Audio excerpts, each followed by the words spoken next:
Hello friends, नमस्कार। मैं Lalji Baghel Baghel study के इस ऑफिशियल यूट्यूब चैनल पर आपका स्वागत करता हूं। फ्रेंड्स, आज हम डिस्कस करेंगे सामान्य हिंदी सेगमेंट का अव्यय। तो फ्रेंड्स, अव्यय पार्ट वन मैं कंप्लीट करा चुका हूं। फ्रेंड्स, ये हमारा पार्ट 2 होगा। फ्रेंड्स, तो पार्ट 1 में फ्रेंड्स हम अव्यय 4 प्रकार के आपको बताए थे, जिसमें से पहला था आपका क्रिया विशेषण अव्यय। फ्रेंड्स, क्या था? क्रिया विशेषण अव्यय था पहले में सेगमेंट में। दूसरा प्रकार का अव्यय फ्रेंड्स हम आपको बताए थे संबंध बोधक अव्यय। तो फ्रेंड्स, आपको फर्स्ट पार्ट में हम क्रिया विशेषण अव्यय और संबंध बोधक अव्यय के बारे में बता चुके थे। अब सेकंड पार्ट में आपको हम समुच्चय बोधक अव्यय और विस्मयाद बोधक अव्यय के बारे में बताएंगे। ये 4 प्रकार के मुख्य प्रकार के अव्यय होते हैं। तो चलो फ्रेंड्स, हम शुरू करते हैं। आपका तीसरे प्रकार का अव्यय जो है समुच्चय बोधक अव्यय। अब समुच्चय बोधक अव्यय क्या होता है फ्रेंड्स, देखते हैं। समुच्चय बोधक अव्यय दो शब्दों, वाक्यांशों या वाक्यों को मिलाने वाले अव्यय को समुच्चय बोधक कहते हैं।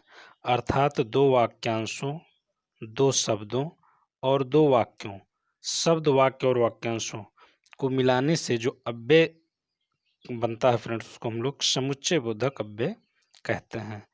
इन्हें योजक भी कहते हैं, अर्थात जोड़ने वाला। तो उदाहरण में हम लोग देखते हैं, जैसे ईमानदारी और परिश्रम उन्नति के लिए आवश्यक है। तो यहाँ ईमानदारी फ्रेंड्स और परिश्रम उन्नति के लिए आवश्यक है, इसको जोड़ा गया है। और तो इसको हम लोग चाहे योजक कह लें, चाहे समुच्चय बोधक अव्यय कह लें। अव्यय वही होता है जिसका कोई अर्थ नहीं होता है फ्रेंड्स। जो, सो, तो, की आदि और ताकि सारे चीज इसमें शामिल होते हैं। एक उदाहरण और देखते हैं, स्पष्ट हो जाएगा। परिश्रम करो, जीवन सफल हो सके।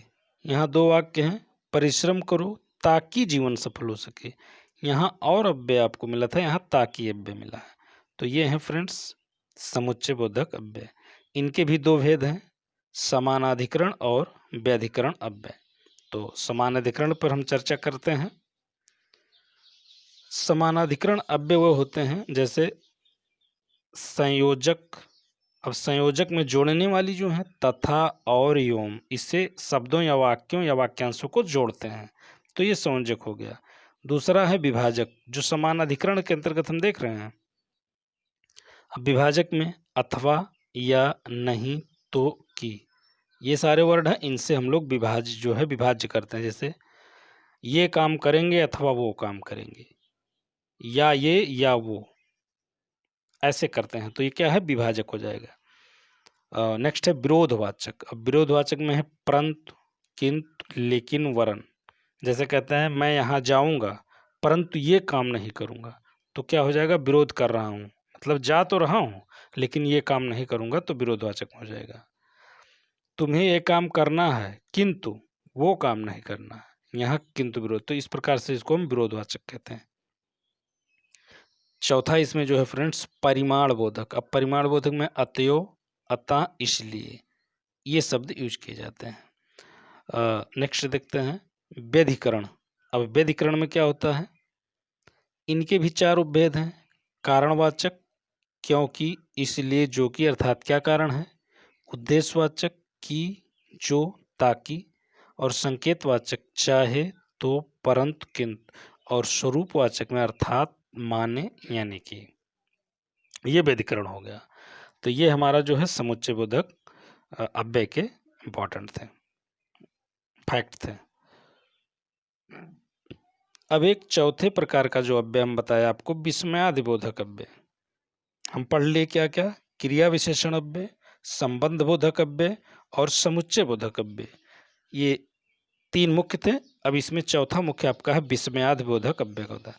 जिन शब्दों से हर्ष, शोक, विस्मय, ग्लान, घृणा, लज्जा, हर्ष मतलब खुश होना, शोक, विस्मय, ग्लानि, घृणा, लज्जा, सारी चीज़ आप जान रहे हैं के भाव प्रकट होते हैं, उनको विस्मयादिबोधक काव्य कहते हैं। अब जैसे इसमें कुछ उदाहरण हम लोग देख लेते हैं, उदाहरण से कन्फर्म हो जाएगा। वाह, ये अव्यय जो है वो विस्मयादिबोधक चिन्ह है, जो कि इस लगाया जाता है एक्सक्लेमेटरी, इसको इंग्लिश में कहते हैं। जैसे क्या कहना है, वाह क्या कहना है, आहा कितना सुंदर दृश्य है, ओह आप पर इतना दुख है, हाय वह चल बसा, अर्थात मर गया। तो ये अव्यय के हैं और इस अव्यय के भी कुछ भेद हैं, तो भेद को देख लेते हैं, कन्फर्म हो जाएगा क्या है। भेद में आपका हो गया हर्षबोधक। जब हर्षबोधक शब्द प्रयोग करते हैं तो वाह, अच्छा, शाबाश। विस्मय बोधक में अरे, क्या, क्यों। शोक बोधक में हाय, ओह, ओहो। तिरस्कार बोधक में भाग भाग, दूर दूर, मतलब किसी व्यक्ति का तिरस्कार करना हो।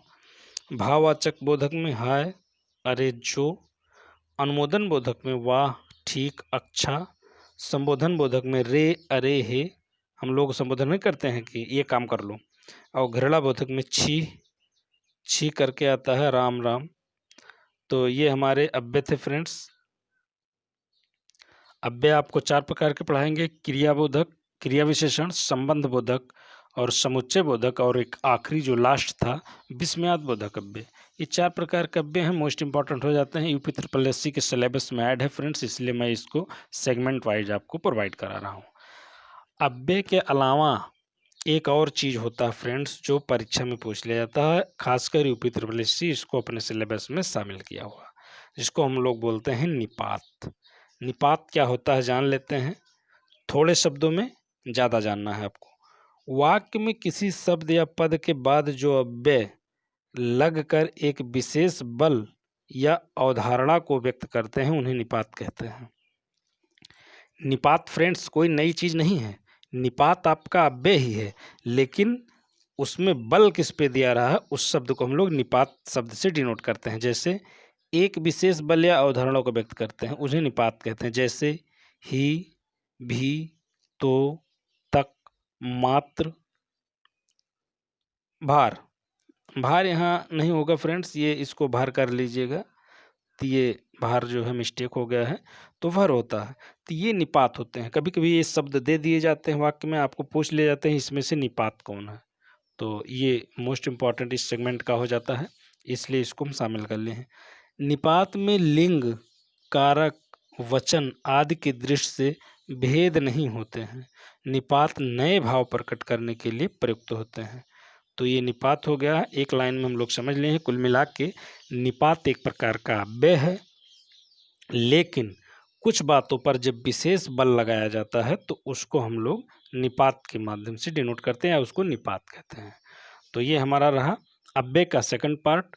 अब हम आशा करते हैं कि आपको अव्यय अच्छी तरीके से समझ में आ गया होगा फ्रेंड्स। तो अगर ये अव्यय का वीडियो आपको अच्छा लगा हो तो हमारे चैनल को लाइक, शेयर और सब्सक्राइब करना ना भूलें फ्रेंड्स। मिलते हैं नेक्स्ट वीडियो में, तब तक के लिए नमस्कार।